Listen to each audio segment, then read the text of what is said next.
치매라면서요? 기억도 못하면서 가방이 자기 거라고 우기는 거 참 뻔뻔하시네요. 어머, 기억 흐릿한 게 핑계라면 도둑질로 다 용서받아야겠네요? 안녕하세요. 저는 서울 한남동에 살고 있는 78세 박순자입니다. 젊은 시절에는 작은 한복 디자이너로 시작해 꾸준히 노력한 끝에 제 이름을 내건 맞춤 한복 공방을 운영했어요. 덕분에 오랫동안 많은 사람들에게 사랑받으며 살았답니다. 지금은 은퇴하고 조용히 지내고 있지만 가끔 그 시절의 추억을 떠올리곤 해요. 오늘은 제가 오랫동안 다니던 고급 호텔 라운지에서 도둑으로 몰렸던 너무나 억울하고 속상했던 이야기를 들려드리려고 합니다. 하지만 그 속에서 예상치 못한 반전도 있었답니다. 혹시 여러분도 억울한 오해를 받아 속상했던 경험이 있으신가요? 제 이야기가 여러분께 작은 위로와 교훈이 되길 바랍니다. 끝까지 제 이야기를 들어주시고 구독과 좋아요, 알림 설정 부탁드릴게요. 그럼 이제 이야기를 시작하겠습니다. 저는 젊은 시절 한복 디자이너로 일하며 제 이름을 내건 작은 맞춤 한복 공방을 운영했어요. 손끝으로 한 땀 한 땀 바느질하며 특별한 날을 위한 옷을 만드는 일은 저에게 단순한 직업이 아니라 삶의 일부였죠. 순자 씨, 이번에 제 딸 결혼식에 입힐 한복을 꼭 순자 씨가 만들어 주셔야겠어요. 제가 믿는 사람은 순자 씨뿐이에요. 고객들의 이런 말 한마디는 저를 지치지 않고 버티게 해주는 큰 힘이었답니다. 처음에는 동네 작은 공방으로 시작했지만 제 손길이 담긴 한복이 입소문을 타기 시작하면서 점점 유명해졌어요.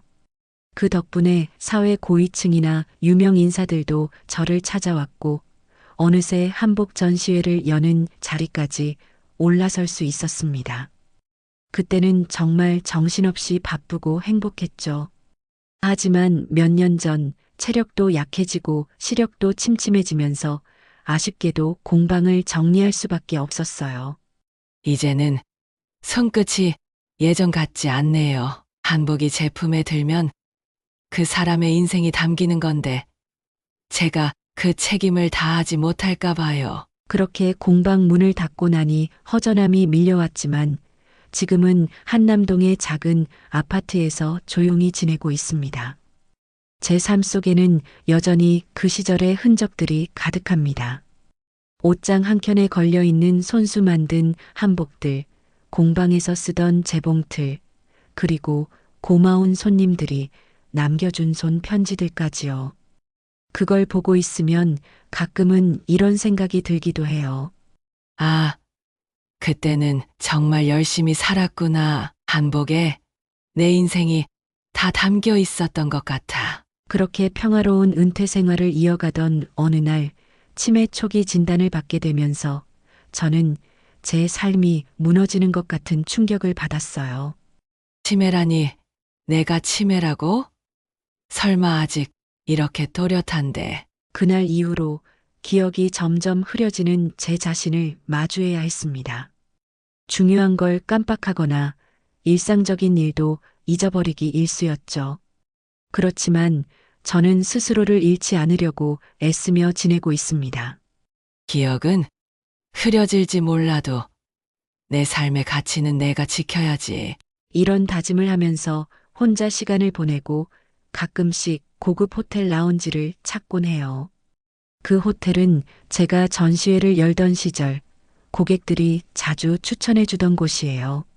라운지에서는 창가에 앉아 한강을 내려다보며 따뜻한 녹차 한 잔을 마시는 것이 제 작은 행복이랍니다. 여기가 참 좋네. 여전히 한강은 변하지 않았어. 사람은 이렇게 변해도 자연은 그대로구나. 그날도 저는 어김없이 호텔 라운지를 찾았습니다. 익숙한 자리에서 녹차 한 잔을 주문하고 차분히 책을 펼치며 창밖을 바라보았죠. 어머님, 평소 드시던 녹차로 준비해 드릴까요? 그래요. 늘 고마워요. 늘 그랬던 것처럼 여유롭고 평화로운 시간이었죠. 그런데 제 옆 테이블에 앉아 있던 중년 여성이 화장실을 가기 위해 자리에서 일어섰습니다. 저는 다시 책을 읽으며 여유로운 시간을 보내고 있었는데 문득 뭔가 불안한 느낌이 들었습니다. 가방 안에 필요한 물건을 제대로 챙겨 넣었는지 갑자기 기억이 가물가물해진 거예요. 내가 오늘 신분증 넣었나 아니면 집에 두고 왔나? 머릿속이 순간 복잡해졌습니다. 가방을 열어 확인하려고 했지만 정확히 기억이 떠오르지 않아 짜증이 나기 시작했어요. 그때 직원 둘이 제 옆에서 조용히 이야기를 나누는 소리가 들렸습니다. 요즘 박 여사님 좀 상태가 안 좋아 보이시더라. 치매 초기라고 하던데요. 맞아요. 가끔 기억이 흐릿하신 것 같아요. 그래도 워낙 오래 다니시던 분이라 저희도 좀 조심스럽죠. 그 말이 제 귀에 그대로 들렸고 가슴이 철렁 내려앉았습니다. 내가 치매라고?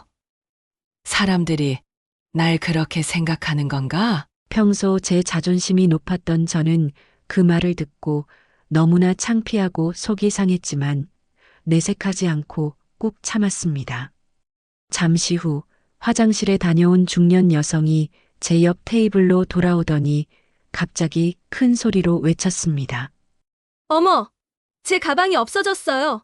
분명히 여기 뒀었는데. 그녀는 당황하며 라운지 직원을 불러 다급하게 말했어요. 제가 여기 의자에 걸어둔 작은 가방이 사라졌어요. 직원은 황급히 주변을 살피기 시작했습니다. 그 여성은 주변을 둘러보다 제 쪽으로 시선을 돌렸습니다. 제 앞에 놓여 있는 제 가방과 자신의 가방이 비슷하게 생겼었는지 갑자기 그녀는 손가락으로 저를 가리키며 큰 소리로 말했습니다. 저기요. 저 가방, 그거 제 거 아닌가요? 순간 라운지의 모든 시선이 저를 향했습니다. 저는 너무 당황해서 가방을 얼른 끌어안으며 대답했어요. 무슨 말씀이세요? 이 가방은 제 것입니다. 제가 아침에 집에서 가져온 건데요. 그 여성은 날카롭게 말했습니다. 아니에요.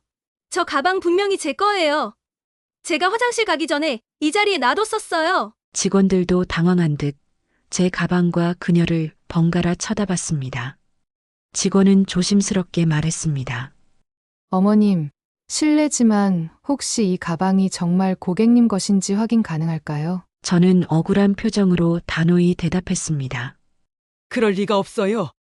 이건 분명히 제 가방이에요. 몇 년 전부터 쓰고 있던 제 겁니다. 그 여성은 저를 향해 한 걸음 더 다가와 말했습니다. 치매 걸렸다고 하던데 혹시 착각하신 거 아닌가요? 본인 것인 줄 알고 잘못 가져가신 거 아닌가요? 그 말에 라운지 안은 웅성거림으로 가득 찼습니다. 주변 사람들은 힐끔거리며 속삭이기 시작했죠. 저 할머니 치매라더니 실수한 거 아냐? VIP라길래 고상한 줄 알았더니 이런 일도 하네. 저는 너무나 억울하고 창피해서 고개를 들 수가 없었습니다. 내가 정말 실수로 잘못 가져온 걸까? 아니야. 이건 내 가방이 분명해. 머릿속은 점점 혼란스러워졌고 기억이 희미해지는 기분이 들었습니다. 매니저는 심각한 얼굴로 결정을 내렸습니다. 이 상황은 경찰에 맡기는 게 가장 공정할 것 같습니다. 양쪽 모두 억울하지 않도록 하겠습니다. 경찰이 도착한 후 매니저와 직원들이 제 가방을 다시 한번 확인하려는 듯 가까이 다가왔습니다. 박 여사님, 정말 죄송합니다. 혹시라도 두 분의 가방이 바뀌었거나 실수가 있었을 가능성을 염두에 두고 있습니다. 이건 고객님의 명예를 지키기 위해 꼭 필요한 과정입니다. 저는 억울한 마음과 자존심이 상해 더욱 단호히 말했습니다. 확인할 필요 없습니다. 이건 제 가방이에요. 제 물건들이 다 들어있는데도 왜 이렇게 자꾸 저를 의심하는 겁니까? 그때 잃어버린 가방의 주인인 여성은 저를 가리키며 차갑게 말했습니다. 사람을 봐도 딱 모르겠어요. 아까 이야기 들어보니 치매라고 하시던데 가방을 잘못 가져간 게 분명한데 왜 이렇게 우기세요? 그 말이 제 심장을 후벼 파듯 아프게 꽂혔습니다.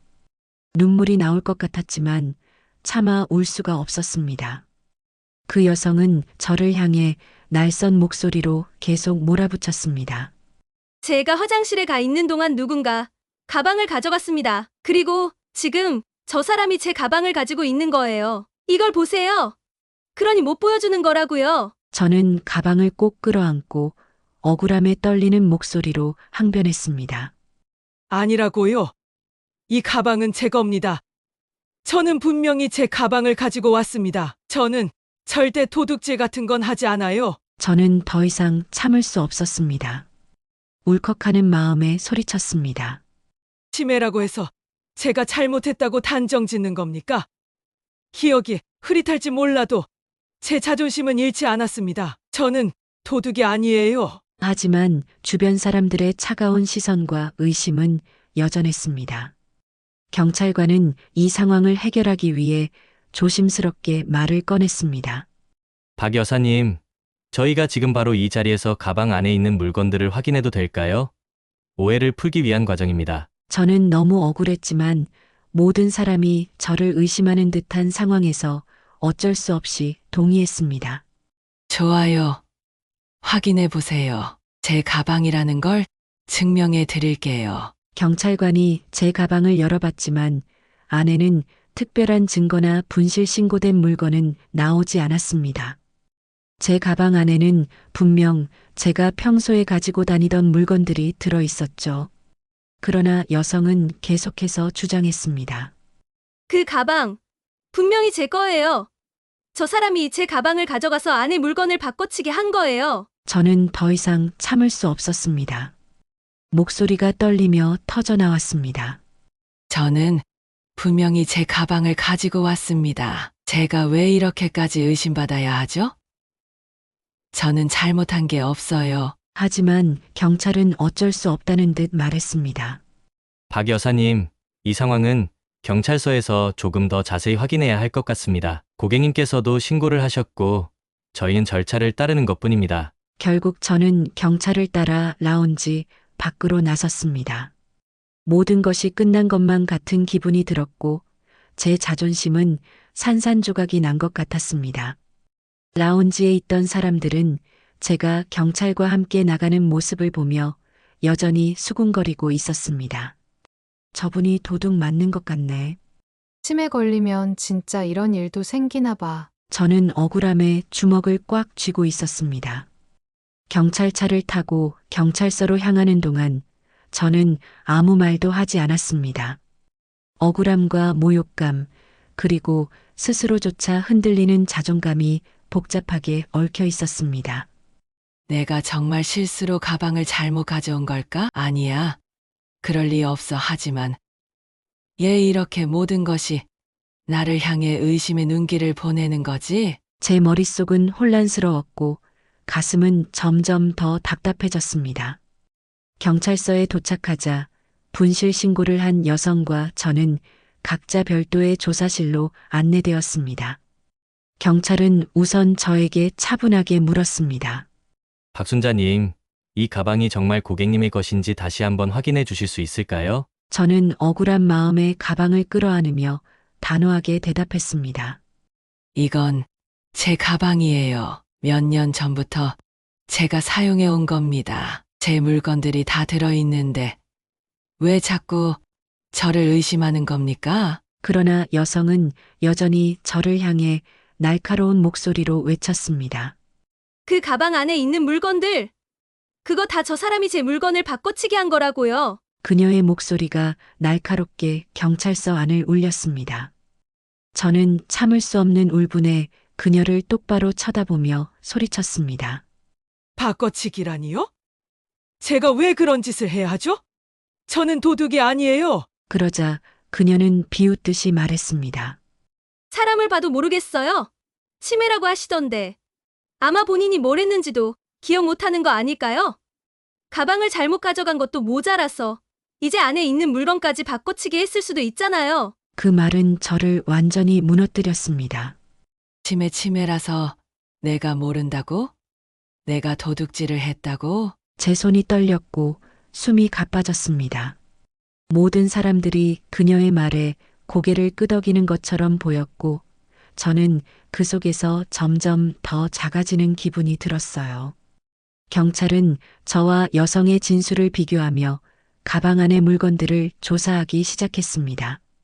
박순자님, 가방 안의 물건들이 고객님의 것과 일치하는지 확인해 주실 수 있나요? 저는 떨리는 손으로 가방을 열었습니다. 안에는 제가 평소 가지고 다니는 물건들이 대부분 들어 있었지만 일부는 낯설어 보이는 물건들도 섞여 있었습니다. 작은 화장품과 카드 한 장이 제가 기억하는 것과 다르게 느껴졌죠. 그 여성은 그것을 보자마자 제 말을 끊고 소리쳤습니다. 거봐요. 본인 물건도 아닌데 들어있잖아요. 저는 당황한 얼굴로 화장품과 카드를 바라봤습니다. 이건 제 가방이 맞는데 왜 이런 게 들어있지? 제 자신마저 혼란스러워졌습니다. 머릿속은 점점 더 복잡해졌고 모든 것이 안개 속에 갇힌 것처럼 흐릿해졌어요. 그녀는 제 혼란스러운 표정을 보며 비웃었습니다. 봐요. 본인도 모르잖아요. 기억도 못하면서 왜 그렇게 우겨요? 어쩌면 일부러 모른 척하는 거 아니에요? 경찰은 그녀의 말을 듣고 잠시 머뭇거리며 제게 물었습니다. 박순자님, 이 물건이 고객님의 것이 맞습니까? 혹시 기억이 흐릿하신 건 아닌지요? 모든 시선이 저를 향하고 있었습니다. 그녀의 날카로운 목소리와 경찰의 조심스러운 태도, 그리고 주변 사람들의 차가운 의심의 눈빛까지. 내가 정말 잘못 가져온 걸까? 아니야. 이건 분명히 내 가방이 맞는데, 그런데 왜 이렇게 기억이 흐릿하지? 제 눈에서 눈물이 흐르려 했지만 끝까지 참으려고 했습니다. 울면 지는 것 같았으니까요. 이건 내 가방이야. 내가 떳떳한데 왜 아무도 내 말을 믿어주지 않는 거지? 그 순간 경찰관의 휴대전화가 울렸습니다. 경찰은 전화를 받고 나서 갑자기 표정이 변했습니다. 전화를 끊은 경찰은 제게 다가와 말했습니다. 박 여사님, 호텔에서 연락이 왔습니다. 잃어버린 가방을 화장실에서 발견했다고 합니다. 두 분의 가방은 서로 다른 것으로 확인되었습니다. 그 말이 들리는 순간 제 머릿속이 하얘졌습니다. 뭐라고요? 화장실에서 가방을 발견했다고요? 그 여성의 얼굴이 굳어지기 시작했습니다. 그녀는 놀란 얼굴로 경찰을 쳐다보며 말을 더듬었습니다. 그럴 리가 없는데요. 제 가방은 분명히 여기 이거 같은데. 경찰은 단호하게 말했습니다. 고객님이 신고하신 분실 가방은 호텔 화장실에 그대로 있었습니다. 그 안에서 고객님의 신분증이 나왔어요. 이건 고객님이 실수하신 겁니다. 그 말을 들은 순간 저는 그동안의 억울함이 한꺼번에 밀려왔습니다. 제 자존심을 짓밟았던 말들, 차가운 시선들, 모든 것이 떠올라서 눈물이 왈칵 쏟아졌습니다. 거봐, 나는 아무 잘못도 하지 않았는데. 그러나 그 여성은 끝까지 뻔뻔했습니다. 아, 제가 실수한 건 맞지만 가방이 똑같이 생겨서 그런 건 어쩔 수 없잖아요. 그러게 왜 치매 걸려서 이렇게 돌아다니셔가지고 이 정도 일로 경찰까지 오게 하시다니. 참 피곤한 분이시네요. 그녀의 말에 경찰도 놀란 듯 고개를 저었습니다. 고객님, 이번 일은 분명히 고객님의 실수입니다. 박 여사님께 큰 피해를 드렸으니 정식으로 사과하셔야 합니다. 하지만 그녀는 끝내 진심 어린 사과 없이 자리에서 일어났습니다. 어쨌든 미안해요. 이런 일은 다들 살면서 한 번쯤 겪는 거 아닌가요? 그녀의 태도에 더 이상 말을 할 힘도 없었습니다. 저는 집으로 돌아가는 길에 창밖을 바라보며 생각했습니다. 나는 떳떳했는데 왜 이렇게까지 모욕을 당해야 했을까? 사람들이 나를 치매 환자라는 이유로 쉽게 의심했던 건 아닐까? 나이가 많다는 이유만으로 내가 믿음직스럽지 않은 사람이 되어버린 걸까? 며칠이 지난 지금도 그날의 기억은 저를 쉽게 떠나지 않았습니다. 호텔 라운지에서의 차가운 시선들, 경찰서까지 동행해야 했던 수치심, 그리고 억울함 속에서 무너졌던 제 자존심이 자꾸 떠올랐습니다. 그 순간만큼은 정말 내가 잘못한 줄 알았어. 내가 뭔가를 잊어버리고 착각을 했을 거라고. 내가 틀렸을 거라고. 하지만 그날의 진실이 밝혀졌음에도 그 기억은 상처로 남아 저를 짓누르고 있었습니다. 저는 다시 호텔 라운지에 가지 않았습니다. 그곳이 편안한 휴식처였던 시절은 이제 끝난 것 같았어요. 대신 집에서 조용히 시간을 보내며 제가 만든 한복들을 바라보곤 했습니다. 옷장에 가지런히 걸려있는 손수 만든 한복들을 만지며 저는 혼잣말을 했습니다. 이 옷을 만들던 때는 정말 열심히 살았는데 나도 한때는 누군가에게 꼭 필요한 사람이었는데 이젠 사람들이 날 쓸모없게 보는 것 같아. 한복을 만지며 저는 차분히 그날의 일을 떠올렸습니다. 억울함과 모욕이 떠올라 다시 눈물이 고였지만 그 속에서 문득 이런 생각이 들었어요. 내가 받은 상처를 다른 사람들이 반복하지 않도록 내가 나설 수 있는 일을 해야 하지 않을까? 그날 이후 저는 치매 환자와 노인들의 권리를 위해 뭔가를 해야겠다는 결심을 했습니다. 기억이 흐려진다고 존엄성까지 흐려지는 건 아니야. 나이가 많다고 해서 누구나 쉽게 판단받아선 안 되는 거야. 우선 주변 사람들과 이야기를 나누기 시작했습니다. 그리고 치매 환자와 노인들을 돕는 재단 설립에 대한 계획을 세웠습니다. 재단의 이름은 제가 평생 사랑했던 한복의 의미를 담아 나빌레라 재단으로 정했습니다. 나빌레라, 나비처럼 자유롭고 가볍게 나이와 상관없이 모든 사람이 존중받는 세상을 만들자. 재단에서는 치매 환자와 노인들에게 지원금을 제공하고 사회적 인식을 개선하기 위한 캠페인을 진행할 예정입니다. 또한 제가 겪은 일을 바탕으로 노인들이 차별받지 않도록 법적 보호 장치도 강화하는 활동을 시작했습니다. 얼마 후 호텔 라운지 매니저로부터 전화가 왔습니다. 박 여사님, 저희가 큰 잘못을 저질렀습니다. 그날 이후로 직원 교육을 전면 강화했고 실수를 반복하지 않기 위해 어르신 전용 케어 서비스를 시작했습니다. 여사님께 정식으로 초대드리고 싶습니다. 저는 그 초대에 응하기로 했습니다. 다시는 가지 않으리라 마음먹었던 곳이지만 이번엔 다르게 느껴졌습니다. 호텔에 도착하자 매니저와 직원들이 입구에서 저를 맞았습니다. 그들의 표정은 진심 어린 사과와 감사로 가득 차 있었어요. 박 여사님, 저희가 많이 배웠습니다. 어르신들께 존중을 다하고 차별 없는 서비스를 제공할 것을 약속드립니다. 다시는 이런 일이 없도록 하겠습니다. 라운지에는 새로 생긴 골드 케어존이라는 공간이 있었습니다.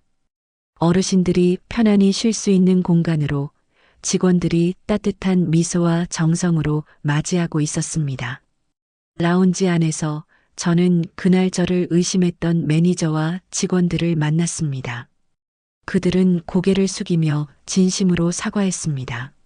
박 여사님, 저희가 너무 성급하게 판단해서 큰 상처를 드렸습니다. 다시는 이런 일이 없도록 하겠습니다. 저는 그들의 사과를 들으며 한숨을 내쉬었습니다. 사람은 누구나 실수할 수 있어요. 중요한 건 그 실수를 인정하고 앞으로 더 나아지려고 노력하는 겁니다. 저도 저 자신을 지키려고 노력했으니까요. 그날 저는 차 한 잔을 마시며 매니저와 직원들과 함께 대화를 나눴습니다. 그들 모두 이번 일을 통해 얼마나 많은 것을 깨달았는지 솔직히 털어놓았습니다.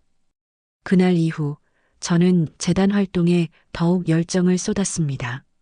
재단에서 주최한 첫 캠페인 기억 속 존엄, 모두의 존중은 많은 사람들의 관심을 끌었고 치매 환자와 노인들에 대한 사회적 인식이 조금씩 변화하기 시작했습니다. 저는 캠페인 연설을 하며 이렇게 말했습니다. 나이는 숫자일 뿐입니다. 기억은 흐려질 수 있지만 우리의 존엄과 가치는 변하지 않습니다. 저는 이 일을 통해 세상이 더 따뜻한 곳이 되길 바랍니다. 저 같은 사람이 다시는 억울한 일을 겪지 않도록 여러분과 함께 노력하겠습니다. 청중들의 박수가 울려 퍼졌고 저는 마음 한편이 따뜻해졌습니다. 오늘도 저는 창가에 앉아 제가 설립한 재단의 소식을 보며 미소를 지었습니다.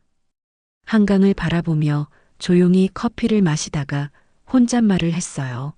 그날은 정말 끔찍했지만 내게 많은 것을 가르쳐 줬어. 내가 겪은 일이 헛되지 않았으니 이젠 괜찮아. 제가 작은 힘이라도 세상을 바꾸는 데 쓰일 수 있다면 그걸로 충분했습니다. 사람들이 존중받는 세상, 나이가 들어도 존엄을 잃지 않는 세상. 제가 꿈꾸는 세상은 조금씩 가까워지고 있었어요. 기억은 흐려질 수 있어도 사람의 가치는 사라지지 않는다. 내가 이걸 증명할 수 있었다면 이젠 더는 두렵지 않아. 창밖의 하늘이 맑게 갠 것처럼 제 마음도 조금씩 밝아지고 있었습니다. 여러분, 혹시 제 이야기가 공감되셨나요? 여러분도 누군가에게 존중받지 못했던 경험이 있다면 용기를 잃지 않으셨으면 좋겠습니다. 조금 더 주위를 배려한다면 지금보다는 조금 더 따뜻한 세상이 될 겁니다. 오늘 이야기가 마음에 드셨다면 구독과 좋아요, 그리고 알림 설정 부탁드립니다. 여러분의 작은 응원이 세상을 바꿀 수 있는 큰 힘이 된답니다. 감사합니다.